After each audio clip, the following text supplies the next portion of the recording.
Hello, everybody. Welcome to another episode of Mighty Mall's One Bar Builds. Today's build will be a heavy attack Sorc for the archives, but not your typical one.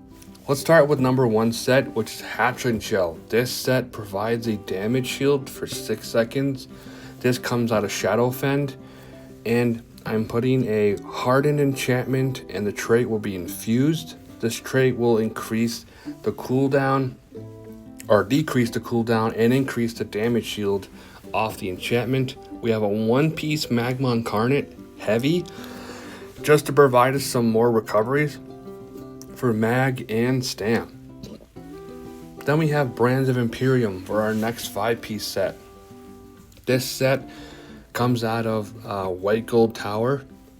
This also provides a damage shield as Hatchling Shell here, just from being damaged. So you will get a pretty big damage shield as soon as you are hit. Now they have different cooldowns, so eventually they'll stagger, so that way you'll always have a damage shield on you at all times. I am using from head to toe all health enchantments with full divines to really boost out the Mundus Stone. And then on both Hatchling Shell jewelry, I have mag recovery with Bloodthirsty, and the Oaken Ring has a weapon of spell damage with Bloodthirsty. The Bloodthirsty will help really boost through DPS on a boss or mobs. Here are my attribute points. I usually split them up like this. I like to have kind of an even amount, but I do want my health slightly higher. If you really want to go more with your health, just go full attribute points. This will only provide more protection for your Hatchling Shell. I have Crushing Shock for the skills for one of them. This will provide interruptions from distance. Elemental Susceptibility, this will give major breach, and 3 status effects that will increase your damage, all together. And then the Hardened Ward, which is why I was talking about having the attribute points, which will increase this skill. It'll increase the shield by at least 2,000, I think, and the health will come up, I think, about another 1,000. So every time you shield up, you'll heal about 5,000 on crit. When you crit, it'll be a lot bigger than that. This skill is just so good to have in the archive on this build. It just keeps you alive for a long time. Now I have a script skill with damage reduction with a mastery skill, which gives me an AoE attack, just passively having it on, with minor resolve for more protection. I really like to pair this with Boundless Storm.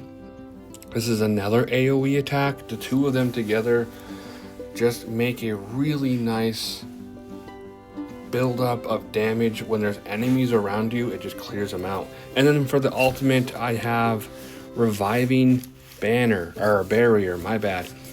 This provides a very large damage shield with a heal over time. And for my race, I have a Khajiit. I think this is one of the best races in the class. I use this personally. You don't have to use this on this build specifically. You can pick your favorite race for this and it won't matter. Let's hop into champion points. I have Rejuvenator, and then I have Swift Renewal.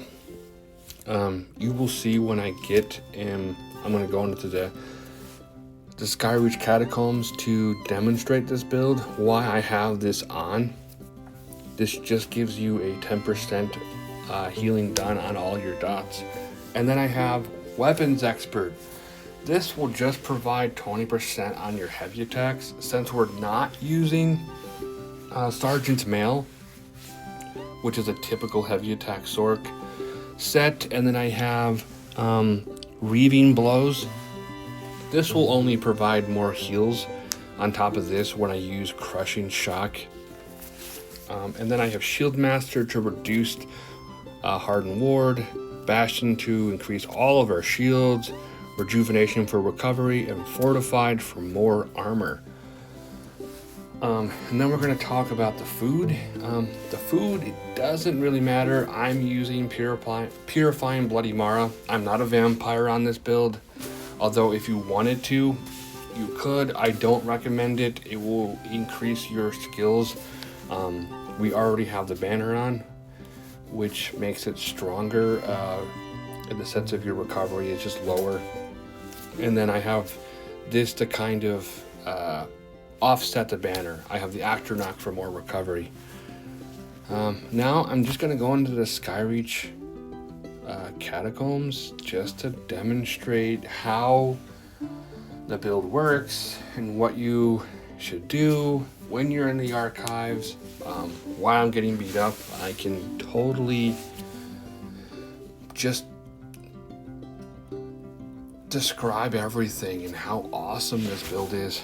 I've personally made it to cycle 10, I think that's what they call it. I don't know the whole gist of it yet. I'm still learning it.